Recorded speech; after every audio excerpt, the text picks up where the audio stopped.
for 20 years. You made $40 million. You've helped hundreds of thousands of people, I'm sure, around the world.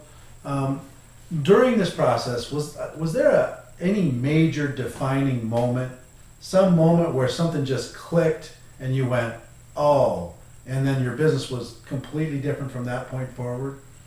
I'm sure there's many. Yeah, I mean, you know, over time you obviously have different experiences with different people and different scenarios, but I came out of the real estate industry, and when I had first joined this company that I'm involved with now, I went out and I started calling my friends, and I called a friend of mine that I used to do very large deals with, right, $1 million deals with, and he worked at Coldwell Banker, and so I called him up and I said, I'm going to come down and talk to you. I got to show you this. And I remember walking in to his office, and he was busy, and the secretary said, go in the conference room, he'll be in a minute. And I remember sitting there with my bag and my products and stuff, and I'm thinking, okay, I'm going to, you know, pitch this guy on this, and he's a friend of mine, and, you know, I'm going to make it happen. And he came in the conference room, and he goes, what's up, you know, I'm real busy, what's going on, what do you got? And I said, well, you know, I've got this thing that I am really excited about. I think it's the greatest opportunity I've ever seen in my life. And he goes, well, what is it? And I said, give me your hand. And I grabbed his hand, and I went, squirt, squirt, right, squirt, like that. And he just stopped, and he kind of pulled his hand away, and the lotion's dripping through his fingers, and it's going splat, splat, yeah, on the glass tabletop. And he just looked at me, and he goes, are you out of your mind? what's happened to you? Yeah. You know, what's happened to you? You know, we used to do multi-million-dollar real You used to estate be a deals, businessman. and you're selling hand cream? You know? And I could kind of tell right then, I thought, he's going to destroy me. Right. He's gonna steal my dream. He's gonna crush my confidence, my ego. You know, I didn't have the words to say. I didn't know what to say. I didn't know how to combat him. You know, with what he was saying, and I could tell that he was sincere in what he was saying, but he was also being a little vindictive. He was kind of being a little bit mean. Yeah, mean-spirited maybe, or whatever. You know. And maybe it was he just said, oh, this is another one of those network marketing deals or whatever, and you know, I'm gonna crush this guy or whatever. And I don't know that he was intentionally doing it, but it was kind of happening that way. And I felt threatened. I thought, you know, I'm doing this, and I want to do this, and I think I understand why I'm doing this, but now I'm not sure why I'm doing this. Now that he's right here in this moment, right in my face, you know. And I just said, you know, I'm really sorry. This is a mistake. And I said, I'm going to leave. And I just packed up all my stuff. And I walked out, and I was so angry at myself.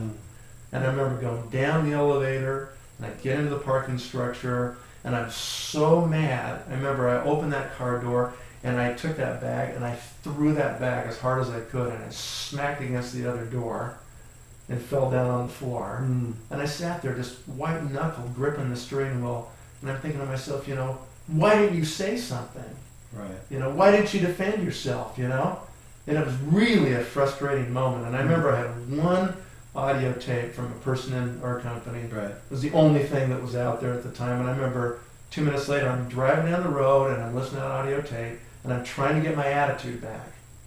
Because I really am, like, shaking. I'm shaking. I'm like, right, I don't know why I'm doing this for sure, you know. How am I going to overcome that? Right. And I just remember listening to what that person was saying on that audio, and I was thinking to myself, that's why I'm doing it. Right there. That is why I'm doing it. Why didn't I say that? Right. Why didn't I say I'm doing this because I don't want to do deal after deal after deal and be unemployed every time I close a transaction like you and I have been for the last 5 years of our lives, and have to start over from zero every time we close a deal and find the next deal, or we're unemployed. I don't want it anymore. I want residual income. I want to be free.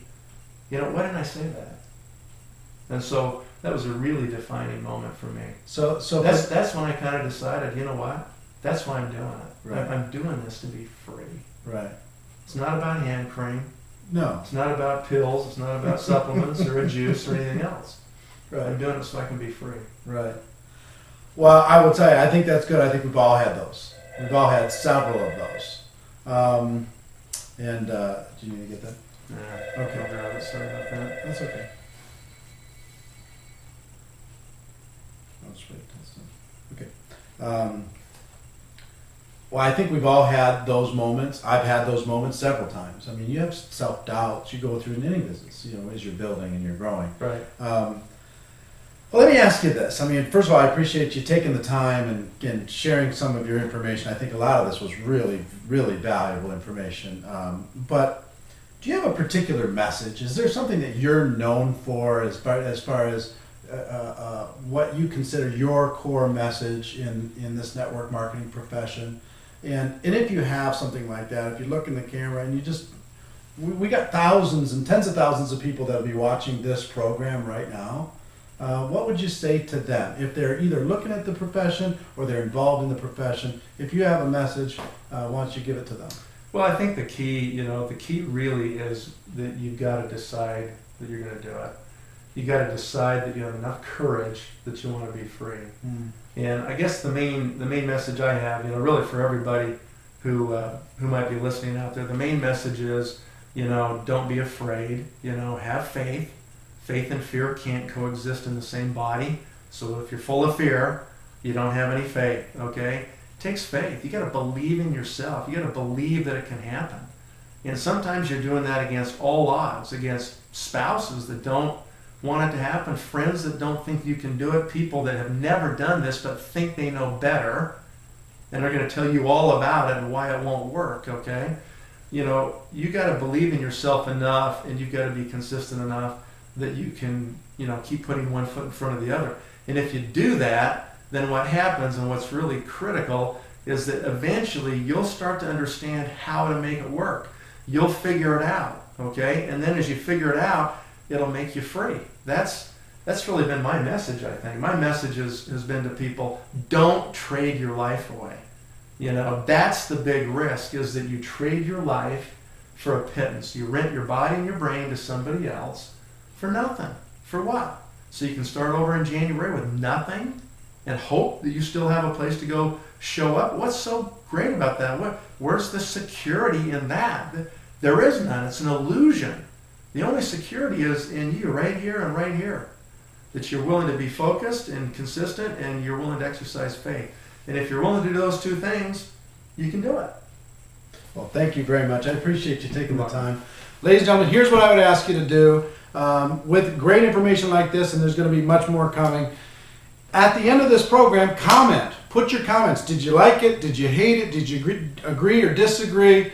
Do you have any follow-up questions for me? I'd be happy to answer in future shows. I'd be happy to do that, but please be part of the discussion.